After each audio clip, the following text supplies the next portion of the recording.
Assalamu alaikum warahmatullahi wabarakatuh. How are you, student? Hope you all will be fine and enjoying a good health.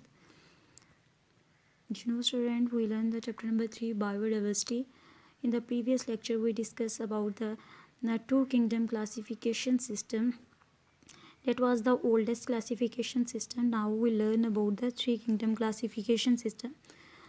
Three kingdom classification system को पता है कि to kingdom classification system था जो कि old version था। उसमें हमने प्लांट्स पढ़े थे, ऑटोट्रॉफ्स पढ़े थे, हेटरोट्रॉफ्स पढ़े थे, लेकिन उस पर जो बायोलॉजिस्ट हैं वो एग्री नहीं थे कर रहे, क्योंकि उन्होंने जो कुछ प्लांट्स और एनिमल्स ऐसे थे जिनकी करेक्टरिस्टिक मैच कर रही थी, लेकिन उनको एक ही ग्रुप में रखा गया था। जैसे फंजाई की बात कर लें, आप बैक्टीरिया की बात कर लें, तो उनमें उनके मोड ऑफ़ न्यूट्रिशन डिफरेंट थे, लेकिन उनको क्या है एक ही ग्रुप में रखा गया था। कोई प्रॉपर ग्रुप उनके लिए अलहदा से नहीं था, टू मेजर्स ग्रुप में डिवाइड किया गया था।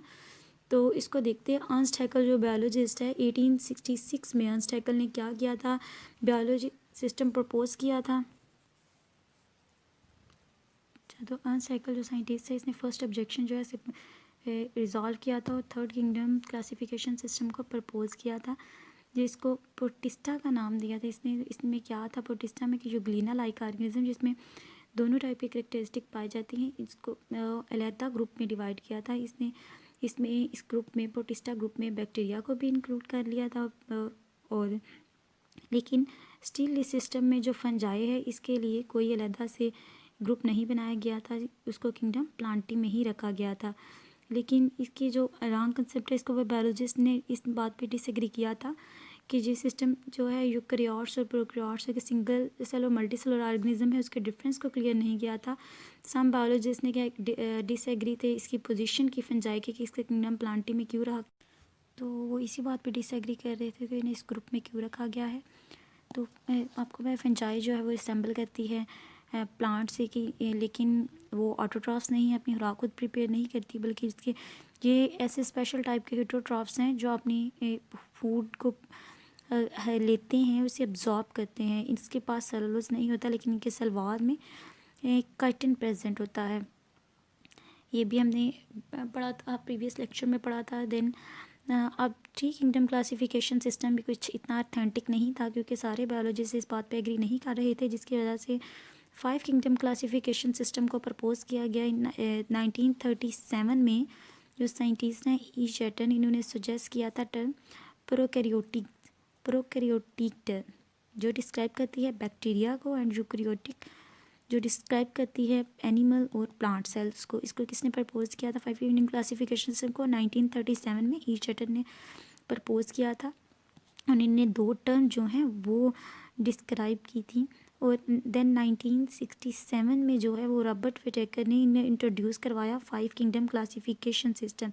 अब वो कह रहे हैं कि जी सिस्टम बेस किस पे करता है। इधर एक शॉर्ट क्वेश्चन में क्या कि फाइव किंगडम क्लासिफिकेशन सिस्टम किन पॉइंट्स पे बेस करता है। इसको आपने अपने नोटबुक पे राइट डाउन करना है कि five kingdom classification system base करता है कि सेलुलर ऑर्गेनाइजेशन के लेवल पे बेस करता है, प्रोकैरियोटिक है कि वो ऑर्गेनिज्म जो है वो प्रोकैरियोटिक है, यूनिसेलुलर है, यूकैरियोटिक है, या मल्टी सेलुलर यूकैरियोटिक है। देन इसका प्रिंसिपल जो मोड ऑफ़ न्यूट्रिशन है वो फोटोसिंथेसिस से ले रहा है, एब्जॉर्प्शन से ले रहा है। जैसे कि प्लांट है तो फोटोसिंथेसिस से प्रिपेयर करते हैं फूड को, और फंजाई का हमने पढ़ा कि वो अब्जॉर्ब कर लेती है अपने फूड को, और इंजेक्शन कुछ जो ऑर्गेनिज्म है वो इंजेक्शन का मैकेनिज्म परफॉर्म करते हैं, कुछ इंगेस्ट कर लेते हैं फूड को। इसके बेसिस पर ऑर्गेनिज्म को उन्होंने फाइव किंगडम में डिवाइड किया। जो नंबर 1 है वो Monera, then Protista, fungi, Plantae और एनिमिलिया। इन बेसिस ऑर्गेनिज्म को उनके बेसिस पे 5 ग्रुप्स में डिवाइड किया। और 1888 में दो साइंटिस्ट थे, मार्गुलस एंड श्वार्ट्ज, इन्हें मॉडिफाइड किया फाइव किंगडम क्लासिफिकेशन सिस्टम को। विटेकर को ऐसे ही प्रपोज किया, लेकिन उन्होंने जेनेटिकली देखने के साथ साथ जो इनके सेलुलर ऑर्गेनाइजेशन है कि ऑर्गेनिज्म कैसे अरेंज है, इनके मोड ऑफ़ न्यूट्रिशन है, इनकी क्लासिफिकेशन को देखा, और इस सबको देखते हुए उन्होंने फाइव किंगडम क्लासिफिकेशन सिस्टम को प्रपोज किया। जो विटेकर का क्लासिफिकेशन सिस्टम का उसी को प्रपोज किया, लेकिन उसमें मॉडिफिकेशन की। उसको जेनेटिक्स के साथ साथ उसकी जो सेलुलर ऑर्गेनाइजेशन है, उसकी अरेंजमेंट है, उन सबको उनकी कि उनके खाना पीना कैसे है, उनकी हैबिटेट क्या है, उनका रहन सहन क्या है, सब कुछ कंसिडर करके तो उन्होंने 5 किंगडम क्लासिफिकेशन सिस्टम में डिवाइड किया। तो 5 किंगडम क्लासिफिकेशन सिस्टम को हम नेक्स्ट लेक्चर में डिटेल से पढ़ेंगे। ओके स्टूडेंट्स, अल्लाह हाफिज़।